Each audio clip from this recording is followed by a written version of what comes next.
Excellent. Yes, yes, there was.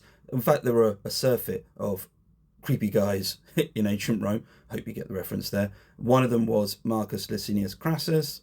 Crassus is a name you might be familiar with. He was a heavyweight politician of the first century, or the first half of the first century BC. He formed the first triumvirate with Julius Caesar and Pompey the Great. He was fantastically wealthy. There's a great anecdote about how he got his wealth, and that was largely through real estate and all sorts. But this relates to him having a fire brigade. And what would happen would be, if your house is on fire, he'd bring his men and the equipment to put out the fire, but they wouldn't do anything until you agreed to sell him your house at a cut price.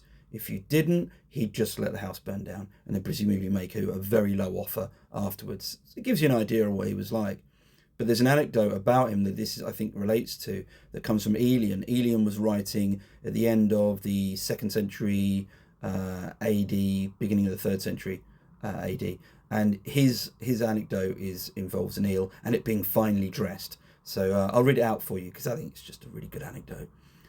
And men tell of the moray belonging to Crassus the Roman, which had been adorned with earrings and necklaces set with jewels, just like some lovely maiden.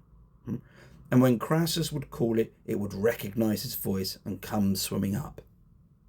Now, there are two things that you can take from this, and I'm going to get into both. The first is, how exactly do you dress your eel? So how do you fit it out with such exquisite jewellery? I asked this question from an eel expert, and I'll get to that in a moment.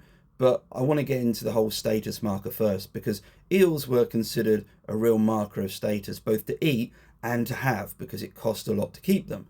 In the 1st century BC, we get the development in ancient Rome of what are essentially fish ponds, but fish ponds for the wealthy, because they cost a lot, because you have to have the right, I suppose, irrigation setup, whatever you want to call it. This is not cheap.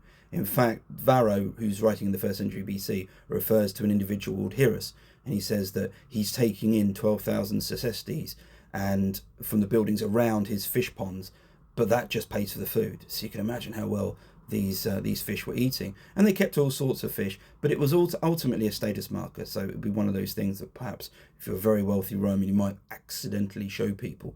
But again, of course, it could also be for keeping, particularly nice specimens to eat, although it seems that Crassus wasn't of that type, and the original video was definitely a different type of eating involving fish. So perhaps it wasn't, perhaps it was just to show off to people. Now I'll get to the question of, how do you decorate an eel? Back in the wilds of 2020, I'd recorded an episode on the Ancient History Hound podcast with L.J. Trafford, who's an author and had written a book on surviving Rome in the 1st century AD. And this story actually came up. We were talking about all sorts of things. Obviously, eels come into the conversation. And afterwards, I put it out there on Twitter, which is now X, about how do you exactly put earrings or any kind of jewellery on an eel. And surprised eel historian, who's still on that platform, so you can go and find them, answered. I'm not that familiar with eel anatomy and how to dress an eel, so I'll always take the opinion of an expert such as surprised eel historian. And well, it does mean that it was plausible that the Romans could have done this. They could have dressed and adorned their eels in those fish ponds, perhaps as a more ostentatious show to guests and people visiting, because, that's the sort of thing Romans did. Hopefully there's a bit of extra information which, gives you something to think about. And thanks again for the comment.